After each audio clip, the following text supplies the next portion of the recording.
So it's March 26th of 2023, and the weather didn't turn out as nasty as I thought. It's ended up being not a bad couple of days here. So now I'm still out here at the D4 Cat, and I think what I'm going to do is prep things up a little bit. I'm going to take all the bolts off that top cover and try to lift that cover off the D4. Yesterday I spent a little bit of time. I got the wash gun out and I washed the whole machine down.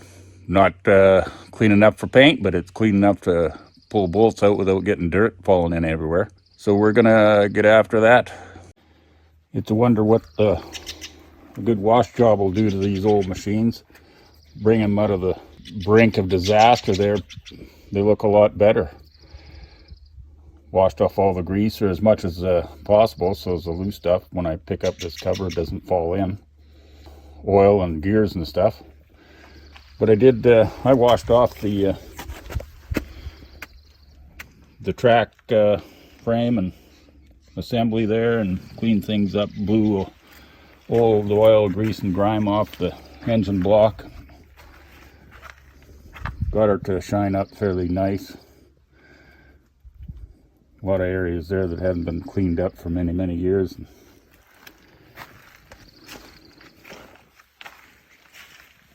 And then over on this side here as well, got the fuel tower cleaned up and the injector pump and governor assembly, pony motor, where it sits down and whatnot. And then the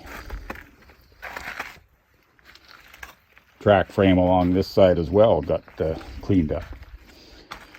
So it's looking pretty good. So we're going to get after pulling the bolts out of the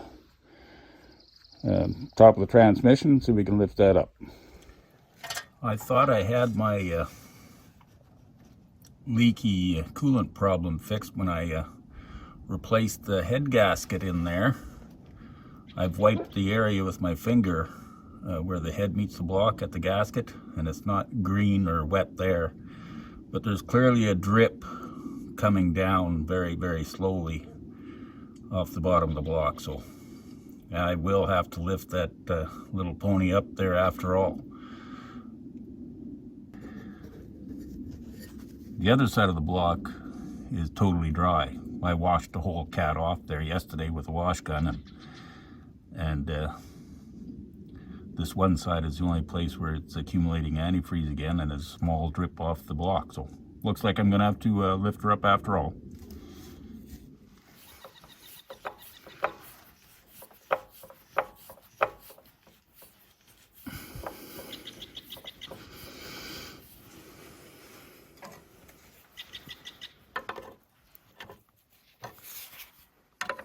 I took the time to put this Bakelite handle on this clutch lever so that it avoid the spearing of myself working on the cat. It's been a couple of days later since we worked at this last.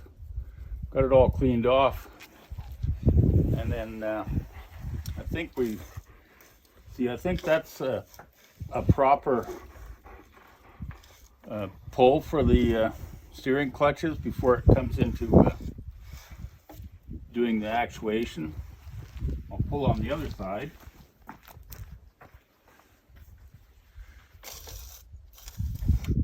See, and this one is really feels good. This one on that side, it's has a like right in that it has a hard spot, like, so it's like doesn't flow easily, and it only goes back so far. So the next step, before I pull all the bolts off the transmission, I'm going to take this plate off the back here where it'll expose the adjustment pieces there, like the set screw and so on and so forth, lock nuts. So we'll see what's going on in there, and then plus we'll open up the master clutch compartment area and just take a look inside. I'll have to open that up anyway just to disconnect the clutch mechanism and the shifter lock. This particular transmission cover is a one piece, and my other D4, which is a couple of years newer, they had it in two pieces where you could just remove the back part of it, but this one we got to remove the whole thing. So anyway, we're going to get after pulling this here lid and that lid off and take a look, see what we got going on in here.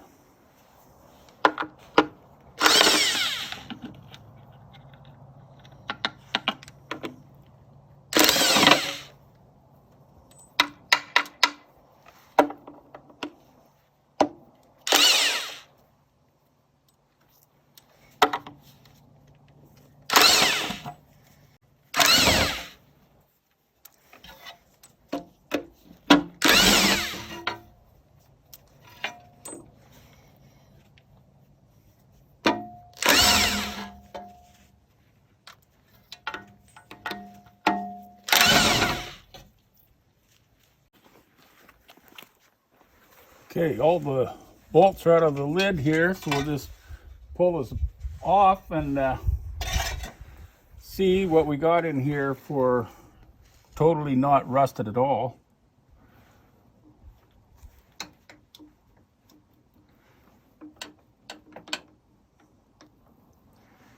Now these all seem to be very nicely lubricated, and they move about quite nicely, and they're not rusted.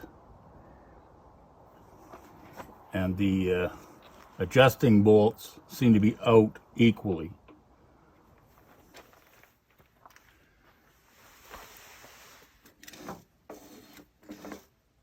When I pull this one, it seems to have a nice feel to it.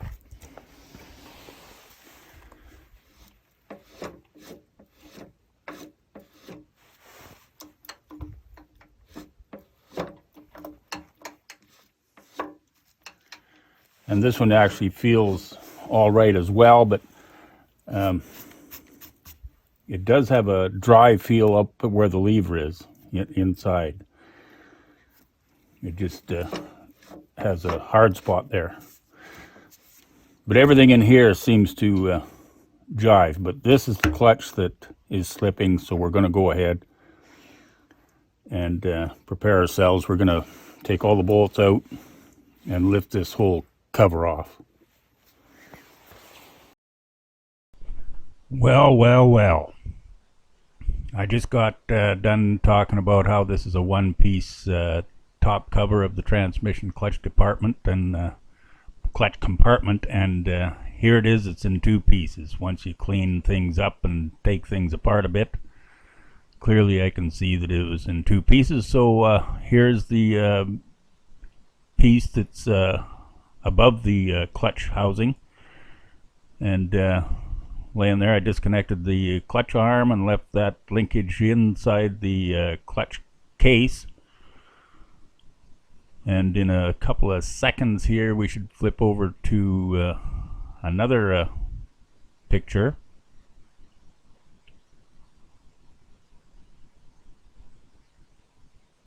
This is the underside of that same cover. It has a kind of a beat up little bit of a bracket there that holds the copper tube there to aim oil into the throw out bearing assembly, and there we have it, all this removed and sitting off to the side.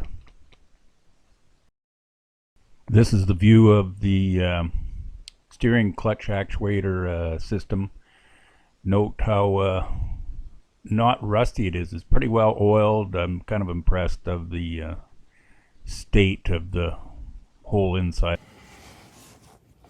I already got the other side for the steering clutch apart. It's the good side. This is the clutch that's slipping, and it's not like it's in bad adjustment. It's fully relaxed there, so it should have full engagement, and so that's not the problem. This is sure nice to be able to work on. Look at that, it's not even very tight. Work on some of this stuff, like this is a 19 and 39 D4, the year of 1939, and it's still in really good condition considering. It's been parked outside most of the time, but inside for a little bit of its history. But these are all well oiled and really nice to handle.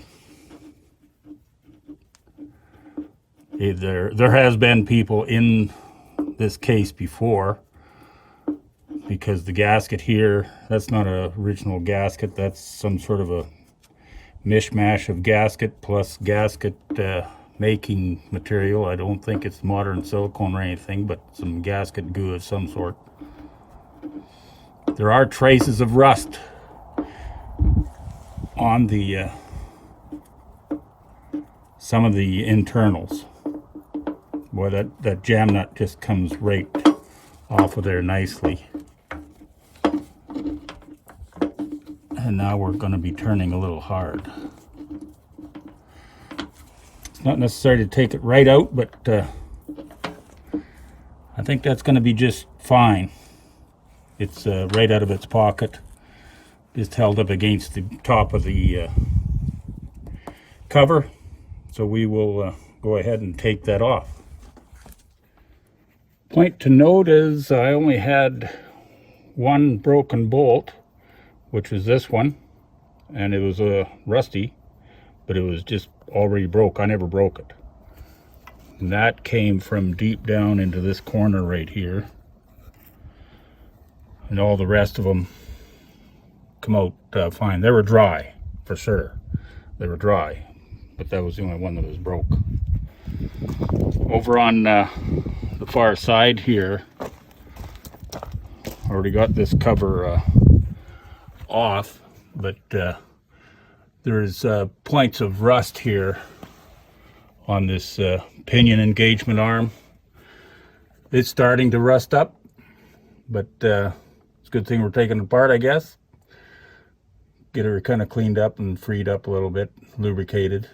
It does have oil. It's oily, but here in this area here, I can see where it's been rusting. There's a lot of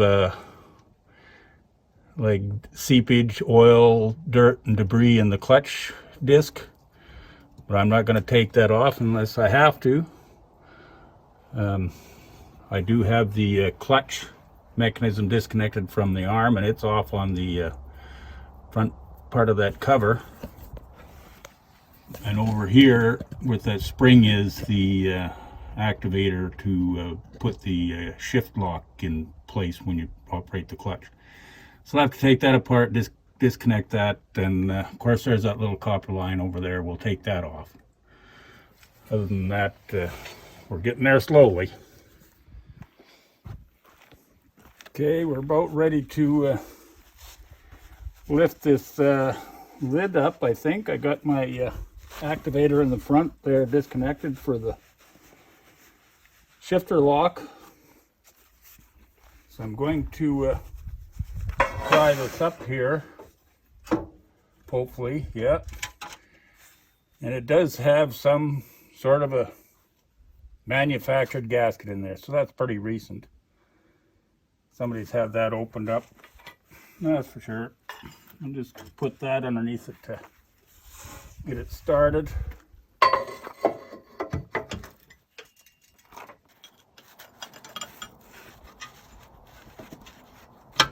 Just put a wrench on that side and prop it up some other way on the other side, and then we will get the forklift and just hook some straps on it.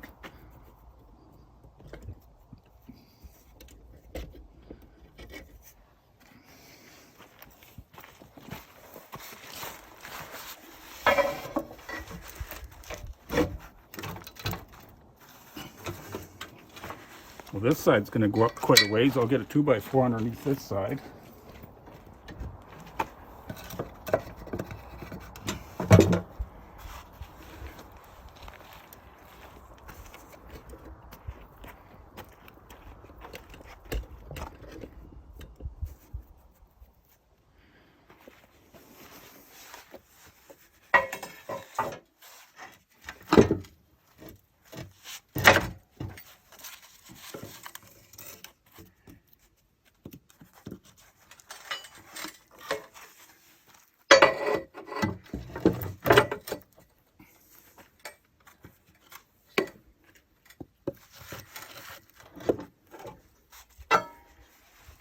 Okay, she's well started, so we'll just get our forklift out.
Okay, well we have that cover off. It'll come off pretty easy actually. A little bit of finagling. It's a good thing I got that little forklift. I sure like it. It's got no brakes, doesn't charge, no lights. But it starts good, runs good, and as long as I use wheel chocks, it's good enough. It is hard to see, especially if I get my shadow in there, but this here is the pressure plate for the steering clutch. And I can see and feel with my finger that it is gone inside of the cogged area of this brake drum a quarter of an inch. Now we'll turn around and look at the other side. There's quite a difference.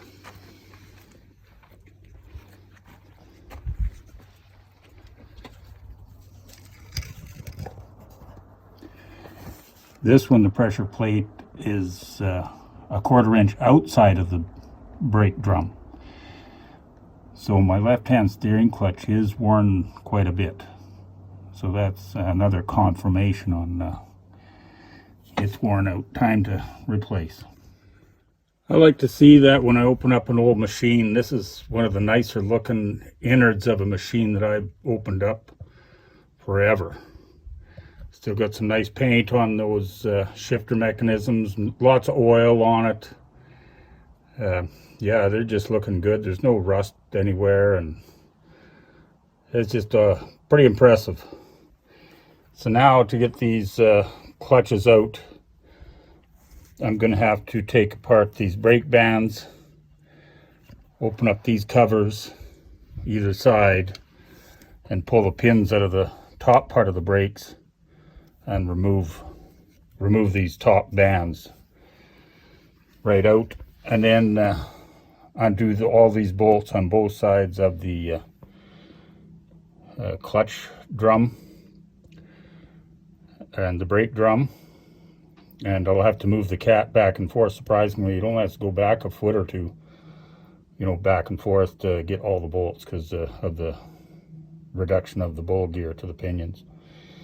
So we'll get that out, and I might have an issue with these shafts. On my other machine, there was a block here to separate this shaft, pull it out, but we'll have to see. Looks like that winch mechanism is holding everything in place there. That pin has to travel out the back. Hopefully it'll travel into the front. Time will tell. But anyway, that's going to be a wrap for today. A lot of progress made, and liking what I see inside so far. It looks in really good shape, this here machine. So we'll see you in a few days.